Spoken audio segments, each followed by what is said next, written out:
Thank you everybody for coming. Welcome. I'm Gemma, aka You Say Tomato. Everything I'm going to show you today and everything that's on my website is stuff that you can definitely do, you know, midweek when you're rushing in, late from work, late from school, and you want to get food on the table. But all the recipes have got lots of tips and tricks that will make it taste extra delicious.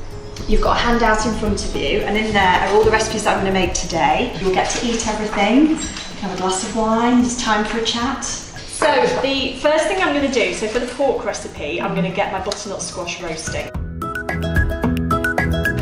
A lot of people at this point start saying, are you going to peel it? Because I think a lot of people think you have to peel butternut squash. If I peeled butternut squash, I'd probably never cook it. Cut. What I tend to do is, like, at the weekend, say if we're having a Sunday roast, I'll roast up a load of veg, and then during the week I can kind of dip into that. So, rub it all around with your hands. So for this recipe, I'm using pork shoulder. The bits of the animal that do the most work, so shoulders, bums, legs, are going to be the toughest, but also have the most flavour. So if you cooked this at 200 degrees, it would seize up and be quite tough. If you cook it at about 130, 150 degrees, it melts, and by melting it goes soft and tender. That is such a good tip. But now we're moving on to the next recipe, which is the one-pan pasta. And what I'm going to do is I'm going to make a pasta sauce, make it quite wet, and then put the pasta in the sauce and let it cook.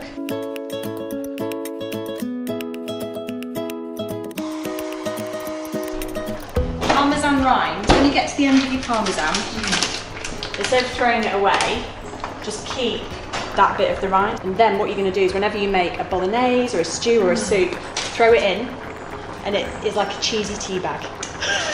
So it gives out that very mellow parmesan flavour, which is, parmesan is one of those umami flavours. Have you heard of umami? So it's that very savoury base flavour that just gives guts to food.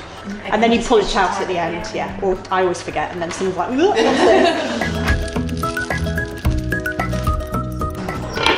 You might think it's weird to put a lid on because we're trying to get rid of the liquid. We do want to get rid of liquid, but we want the liquid to go into the pasta rather than come out into the room. I'm going to make some pan gratto. Now, peasant cooking is never going to live or die by something being the wrong temperature or the quantities being a bit different, which is why I love it.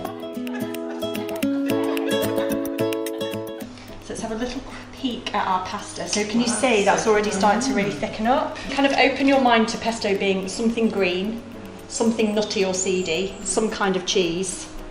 You can make all sorts of different things. Pesto is an amazing way of using up all those odds and ends of greens, bits of packets of herbs. You could have put some parsley in here.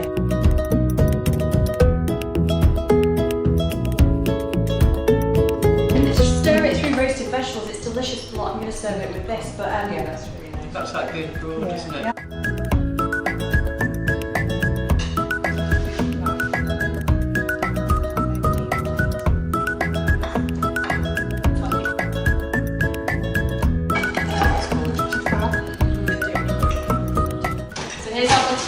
Now some people would look at that and be like, ah! But what you've got is real delicious caramelised flavour because you've been brave enough to let it cook that bit longer.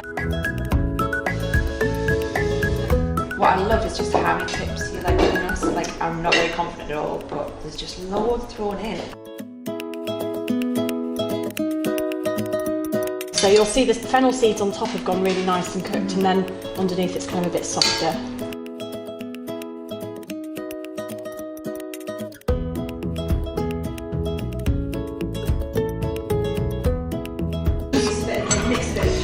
That meat is just like melting in your mouth.